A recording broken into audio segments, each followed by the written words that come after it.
ప్రేక్షకులందరికీ నమస్కారం అండి. ఈరోజు మరొక సరికొత్త టాపిక్తో మీ ముందుకు రావడం జరిగింది. సో చాలా మందికి ఇల్లు కట్టిన తర్వాత ఎంతో మంది ఎన్నో సమస్యలకు గురవుతున్నారు. సో ఇక చూడండి, మీ ఇంటి వాస్తు బాలేదా, ఈ వీడియో మీకోసమే అనే ఒక టైటిల్తో నేను ఇక్కడ కొన్ని పాయింట్స్ మీకు చెప్తాను. ఎవరైతే సార్ మేము ఇల్లు కట్టిన తర్వాత చాలా ప్రాబ్లమ్స్లో ఉన్నాము, సార్ మేము ఇల్లు కట్టిన తర్వాత అసలు నిజంగా ఒక రేంజ్లో ఉండే వాళ్ళం మొత్తం దిగజారిపోయాము, ఆర్థికంగా మాకు బాలేదు, నెక్స్ట్ ఆరోగ్యపరంగా బాలేదు. సో నిజంగా ఇలాంటి సమస్య మీరు ఏదన్నా ఉంటే 100% ఒక ఎక్స్పర్ట్, ఒక వాస్తు ఎక్స్పర్ట్స్ ఎవరైతే ఉంటారో వాళ్ళ విజిట్ అనేది మీరు తీసుకొని ఇల్లు అనేది చూపించుకోవడం 100% రైట్. బట్ ఎవరైతే సార్ మేము చూపించుకునే పరిస్థితుల్లో కూడా లేము అన్న వారి కోసం ఈ వీడియో, అర్థమైందా?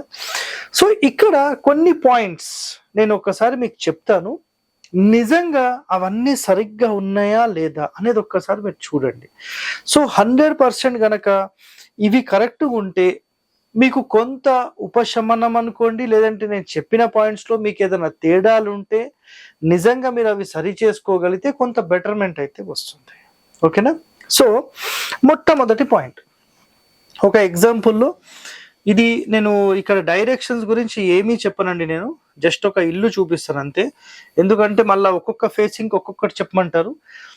గుర్తుపెట్టుకోండి ఒకటే మాట, సెప్టిక్ ట్యాంక్ అనేది ఎప్పుడు ఇది ఈస్ట్ అనుకోండి, సౌత్, వెస్ట్ అండ్ నార్త్, తూర్పు, దక్షిణము, పడమర, ఉత్తరం, 4 డైరెక్షన్స్, 4 ఫేసింగ్స్ అనుకుందాం ఊరికే. ఎగ్జాంపుల్లో ఏదైనా ఒక ఫేసింగ్ తీసుకున్నప్పుడు పూర్తి వాయువ్య మూలలో సెప్టిక్ ట్యాంక్స్ నాట్ అలౌడ్, నైరుతిలో నాట్ అలౌడ్. ఇలా మీ ఇంటి లోపల ఉందా లేదా ఒకసారి క్రాస్ చెక్ చేసుకోండి, first point. And second point చూడండి, 90 degrees అన్నాం, మీ ఇంటి లోపల కరెక్ట్గా ఇది 90 degrees వచ్చిందా లేదా, అన్ని మూలలు సరిగ్గా 90 degrees కోణానికి ఉన్నాయా లేదా ఒక్కసారి ఇది చూడండి మీరు. ఇది ఎట్లా గమనించాలి మీరంటే, ఒక రూమ్కి సంబంధించిన ఇక్కడ నుంచి ఇక్కడికి గుర్తుపెట్టుకోండి, ఇక్కడ ఇది కావాలంటే జూమ్ కూడా చేసి చూపించండి. సో ఇక్కడ నుంచి ఇక్కడికి 3 అడుగులు కరెక్ట్గా టేప్ పట్టి ఇక్కడ లైన్ గీసుకోండి. మళ్ళీ ఇక్కడ నుంచి ఇక్కడికి 4 అడుగులు కరెక్ట్ టేప్ పట్టి లైన్ గీసుకోండి. ఈ రెండు చూస్తే సరిగ్గా 5 feet రావాలి. 3 feet, 4 feet, 5 feet, అంటే 3, 4, 5 కరెక్ట్గా ఈ కోణం ఉందనుకోండి, ఒక కోణం పర్ఫెక్ట్గా మీ 90 degrees ఉన్నట్టు. అదేవిధంగా ఈ కోణం చెక్ చేయండి, ఈ కోణం చెక్ చేయండి, ఈ కోణం చెక్ చేయండి. 100% ఈ ఒక్కటి కరెక్ట్ ఉంటే నాకు తెలిసి మిగతా ప్రాబ్లమ్స్ ఉండవు. It's a clear cut word. ఆయాది ప్రకారం ఇది చేసుకున్నారా, సూపర్, వేరే క్వశ్చన్సే లేవు. ఇది అయిపోయిందా? ఇప్పుడు రెండో పాయింట్, సార్ ఇది ఇంటి లోపల చూసినప్పుడు తేడాలు ఉన్నాయి, ఏం చేయాలి?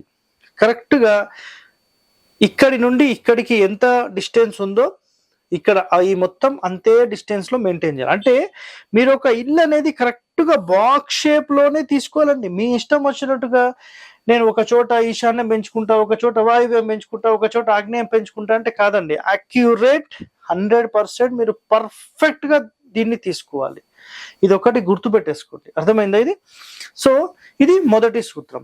రెండవ సూత్రం కోణ సూత్రము అన్నాం. సో కోణ సూత్రం అంటే మీ స్థలం నైరుతి నుంచి మీ ఈశాన్యానికి ఇలా పట్టినప్పుడు ఈ మూలల్లో ఎలాంటి సంపులు, సెప్టిక్ ట్యాంకులు, వాటర్ ట్యాంకులు, బోర్లు రాకూడదు. ఉందా?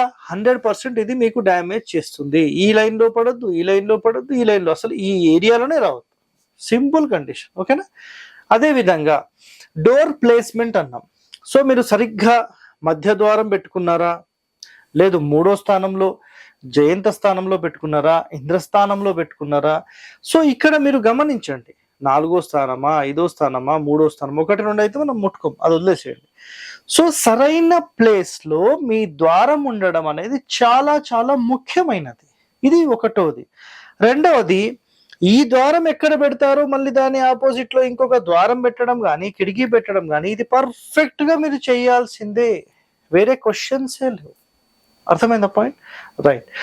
ఇప్పుడు రెండో పాయింట్ అయిపోయింది కదా, మూడో పాయింట్, మూడో పాయింట్ అయిపోయింది. యోని సూత్ర. సో ఇప్పుడే చెప్పాను కదా, ఈ డోర్ నుంచి డోర్ వరకు ఎండ్ క్లియర్ ఉండాలి. సార్ దక్షిణం అయితే సేమ్, పడమర అయితే సేమ్, ఏ ఫేసింగ్ అయినా ఒకటే, కోణ సూత్రం ఏ ఫేసింగ్ అయినా ఒకటే, no problem. Next door count గుర్తుపెట్టుకోండి. తూర్పు డోర్ పెట్టినప్పుడు పడమర డోర్ పెట్టేసుకోండి, పడమర డోర్ పెట్టినప్పుడు తూర్పు డోర్ ఖచ్చితంగా పెట్టాల్సిందే.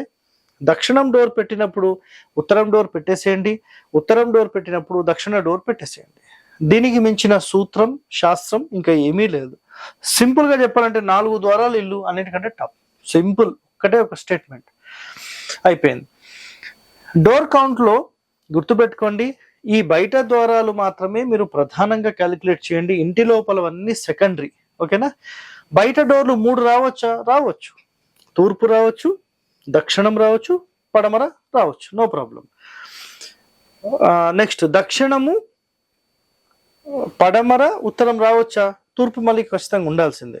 సో ఇక్కడ ఈ డోర్ అంటే ఈ 2 ద్వారాలకు ఈ డోర్ కానీ ఈ డోర్ కానీ ఒకటి మ్యాండేటరీ ఉంటుంది. అంటే ఇది ఆడవారి స్థానం, ఇది ఆడవారి స్థానం. మగవాళ్ళు ఎవరైనా ఒకరు ఉండాలి. అర్థమైందా? ఇది ఒకటి ఇంపార్టెంట్. ఈ ఇద్దరి మధ్యలో వీళ్ళు ఉండొచ్చు. అంటే ఈ ఆడ మగ మధ్యలో ఒక మగ వ్యక్తి ఉండొచ్చు, ఆడ వ్యక్తి ఉండకూడదు. ఇక్కడ ఈ ఇద్దరిలో ఆడ వ్యక్తి ఉండొద్దు, ఈ ఇద్దరిలో ఇక్కడ ఆడ వ్యక్తి ఉండొద్దు, మగ వ్యక్తి ఉండొచ్చు. సో ఇట్లా కండిషన్స్ ఉంటాయి. ఆ కండిషన్స్ అన్ని కూడా మనం గతంలో చెప్పిన ఎపిసోడ్స్ లో చెప్పేశాము. నెక్స్ట్ వర్గు అన్నాం. వర్గు అంటే మీ యొక్క ఇంటి లోపల, అంటే ఈ స్థలం మొత్తంలో అసలు మీ ఇల్లు ఈశాన్య ఖండానికి జరిపి కట్టాలా, నైరుతి ఖండమా, ఆగ్నేయ ఖండమా, వాయువ్య ఖండమా, పడమర ఖండమా, దక్షిణ ఖండమా, ఉత్తర ఖండమా, తూర్పు ఖండమా? ఇదేదో ఖండాలు కొత్తగా చెప్తున్నారు సార్, ఏందో మాకు అర్థం కాలేదు. హరివాస్తు ఖండం అని చెప్పి మీరు వీడియో ఉంది చూడండి, మీకు క్లారిటీ వస్తుంది. Next sump. సంపులు ఎప్పుడైనా ఈ కార్నర్లో పెట్టొద్దు అనేది చాలా చాలా ఇంపార్టెంట్. Next remedy. సార్ మేము ఇలాంటివి ఏమీ చెయ్యము, సో మాకు సింపుల్గా ఏదైనా రెమెడీ ఉందా? ఒకటే ఒక వీడియోలో మాకు దానికి సంబంధించిన పూర్తి సమాచారం చెప్పేసేయండి. సో ఇక్కడ గుర్తుపెట్టుకోండి, ఈ రెమెడీ అనేది చాలా మంది బెనిఫిట్ పొంది ఉన్నారు. అదేంటంటే ఇక్కడ చూడండి, ఒక ఇల్లు అండి, ఒక ఇల్లు మీరు కట్టేటప్పుడు చాలా మంది పదము అంటారు. పదము, ఆయాది గణితము, ఆయము, సో డిఫరెంట్ పేర్లతో ఉంటాయి. ఆయాది అంటారు, ఆయా అంటారు. మీకు కర్ణాటకలో ఒక భాష, దాని తర్వాత తమిళనాడులో ఒక భాష, మహారాష్ట్రలో ఒకటి, దాని తర్వాత ఆంధ్రప్రదేశ్లోనే ఎన్నో ఏరియాస్లో ఎన్నో మాట్లాడతారు. సో పథకం అంటారు, పదం అంటారు, సో డిఫరెంట్ పేర్లు. సో ఇదేంటంటే పొడువెంత వెడల్పెంత అనేది ఇక్కడ చెప్పబడింది. ఆయాది అంటే ఆయా ఆది, వెడల్పెంత పొడువెంత, పొడువు వెడల్పు ఎంత, సింపుల్ ఆయాది అంటే. మీ ఇల్లు గనక ఒక ప్రాపర్ సిస్టమాటిక్ వేలో మీరు బిల్డింగ్ నిర్మాణం చెయ్యకపోయి ఉంటే, క్లియరా? చెయ్యకపోయి ఉంటే మీరేం చేయండి అంటే, ఒక బిందె రెమెడీ ఉంటుందండి. ఓకేనా? ఒక బిందె రెమెడీ ఉంటుంది. ఈ బిందె రెమెడీలో దీని యొక్క చుట్టుకొలతకు మేము ఒక మెజర్మెంట్ చేస్తాం. సో సార్ ఆ బిందె ఎలా ఉంటుంది అని చాలా మంది అడుగుతారు కదా. ఇక్కడ నేను లైవ్ గా ఆల్రెడీ నేను తాగే వాటర్ ఏవి, సో నేను డైలీ తాగేవే. ఇక్కడ చూడండి, ఇది ఒక బిందె. సో వీటికి సంబంధించిన సర్కంఫరెన్స్ ఇక్కడ చూస్తున్నారు కదా, ఇది వీటికి సంబంధించిన సర్కంఫరెన్స్. సో ఈ సర్కంఫరెన్స్ ఏదైతే ఉంటుందో వీటికి సంబంధించిన కొలత తీసుకొని మీ యొక్క జన్మ నక్షత్రాలకు అలైన్ చేస్తూ మనం ఏం చేస్తామంటే ఈ టోటల్ చుట్టుకొలతను సరిగ్గా మీ నక్షత్రాలకు మ్యాచ్ చేసి పెడతాం. దీనిని మీరు ఒక చెక్క మీద పెట్టడం. ఫైనాన్షియల్ గా డెవలప్మెంట్ లేదు అంటే ఉత్తర మధ్యస్థానంలో దీన్ని పెట్టి 24 గంటలు ఈ వాటర్ ఇందులో పోసిన తర్వాత 24 గంటలు గడిచిన తర్వాత ఈ వాటర్ తాగడం మొదలు పెట్టాలి. అర్థమైందా మీకు? అదే విధంగా ఒకవేళ మీకు అన్నింటిలో డెవలప్మెంట్, దాని తర్వాత ఫైనాన్స్ కానీ లేదంటే పేరు ప్రఖ్యాతల్లో కానీ సమాజంలో కానీ ఇవన్నీ కావాలనుకుంటే తూర్పు సెంటర్లో మీరు 100% ఇది పెట్టుకోవచ్చు. నెక్స్ట్ 3వ ప్లేస్ ఈశాన్యం. సో అన్ని రకాలుగా మనకు ఈశాన్యము, తూర్పు, ఉత్తరం ఈ 3 స్థానాల్లో 100% ఇది గనక మీరు ప్లేస్మెంట్ చేసి ఇందులో వాటర్ పోసి 24 గంటల తర్వాత మీరు ఈ వాటర్ తాగితే గనక 100% మీకు చాలా వరకు ఒక మంచి రిజల్ట్, మంచి రిలీఫ్ అనేది 100% వస్తుంది. సార్ వీటికి సంబంధించిన ప్రూఫ్స్ ఏమైనా ఉన్నాయా? గతంలో చాలా మందికి మనం ఇచ్చాము. వాళ్ళ రిజల్ట్ అనేది కూడా మనం ఆల్రెడీ ఎంతో మందికి అంటే వీడియోలు తీసి యూట్యూబ్లో కూడా పెట్టేశాం. ఇంకా దానికి మించి ఇంకేం చేయాలండి? ఆలోచన చేయండి. ఓకేనా? సో సార్ మరి ఇది ఎట్లా మేము కాంటాక్ట్ చేయాలంటే, మీ జన్మ నక్షత్రాలు గనక మాకు పంపిస్తే మేము లెక్క చేసిస్తాం. క్యాలిక్యులేట్ చేసిన తర్వాత మీరు ఆ క్యాలిక్యులేషన్ తీసుకున్న తర్వాత మీరు సత్యనారాయణ గారు అని చెప్పి మనకి ఎక్కడ ఉంటారంటే సింపుల్గా హజ్జారంలో ఉంటారు. సో ఆయనను సంప్రదించి మీరు ఈ బిందె చేపించుకోవచ్చు. బిందె కాస్ట్ ఎంత ఉంటుంది అంటే 2000 నుంచి 2200, 300, అది వెయిట్ ని బట్టి ఉంటుంది. చాలా మంది హరివాస్తు వాళ్ళు బిందెలు అమ్ముకుంటున్నారు అని చెప్తున్నారు. మరి బిందె మేము ఎప్పుడు అమ్మామో, ఎక్కడ అమ్మామో మాకు చూపిస్తే మాకు సంతోషం. సో నేను కూడా ఆయన దగ్గరనే కొనుక్కున్నా. మరి నేను ఎందుకు అమ్ముతున్నానో నాకైతే అర్థం కాలేదు. ఆయాది గణితం మన ఇంటికి చేసుకోలేని సందర్భంలో, మార్పులు చేసుకోలేని సందర్భంలో 100% మీరు ఇది పాటించవచ్చు. ఇందులోనే ఇంకొక పాయింట్ చెప్తున్నాను. ఎవరైతే సార్ మేము రెంట్ హౌస్ లో ఉంటున్నాం, మాకు చాలా ఇబ్బందులు ఉన్నాయి అన్న వాళ్ళు కూడా 100% ఈ బిందెలోని వాటర్ తాగొచ్చు. అది ఆ ఇంటికా ఈ ఇంటికా సంబంధం ఉండదండి. ఇక్కడ మీరు ఏదైతే క్యూబికల్ మెజర్మెంట్స్ లో ఉండి దాని ఇంపాక్ట్ మీ మీదకు ఉంటుందో దాని ఇంపాక్ట్ తగ్గించడానికి ఇది పనిచేస్తుంది. సో ఆరోగ్యపరంగా, ఫైనాన్షియల్ పరంగా ఎన్నో రకాలుగా మీకు ఎంతో కొంత ఉపశమనం, ఒక రెమెడీ లాగా మాత్రమే పనిచేస్తుంది. ఇది తీసుకోగానే నేను కోటీశ్వరుని అవుతానా? అట్లా ఉండదండి. నేను దీంట్లో వాటర్ తాగుతున్నా, నాకు చాలా వరకు హెల్త్ రికవరీస్ అయినాయి. అర్థమైందా?